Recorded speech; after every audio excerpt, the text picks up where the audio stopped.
એનું નામ પદ્માવતી. રાજા શ્રેણિકની પુત્રવધુ અને કોણિકની પ્રિયતમા. શાસ્ત્રા શ્રેણિકે હલ્લ વિહલને નવસરો હાર અને સેચનક નામનો હાથી ભેટ આપી દીધો. પુત્રવધુ પદ્માવતીને આ ન ગમ્યું. એણે પોતાનો ધણી કોનિકને કાકડી ચાંપી અને ધમસાણ મચ્યું. રણશીંગા ફૂંફાણા, યુદ્ધની નોબતો વાગી અને હલ વિહલ સ્વર સાથે મામા છેડા રાજા પાસે પહોંચી ગયા. છેડા મહારાજા વિરાટ સૈન્ય સાથે કોનિક સામે મેદાનમાં ઉતર્યા અને મોટું ધીંગાણું મચી ગયું.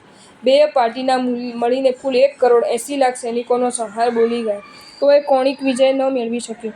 અંતે એણે એક વાત જાણવામાં આવી કે વૈશાલી નગરીમાં એક સ્તૂપ છે જેની નીચે 20મા તીર્થપતિ ભગવાન મુનીસુવ્રત સ્વામીની પ્રતિમા છે. એને દૂર કર્યા વિના યુદ્ધમાં વિજય શક્ય નથી.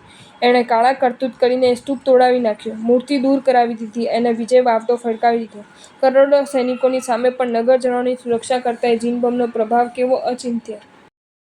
જો તમને આ વિડીયો ગમ્યો હોય તો આ વિડીયોને લાઇક કરો અને શેર કરો અને આવા જ નવા વિડીયો જોવા માટે જૈન ફેક્ટ્સ એન્ડ સ્ટોરીઝની ચેનલને સબસ્ક્રાઇબ કરો. ધન્યવાદ.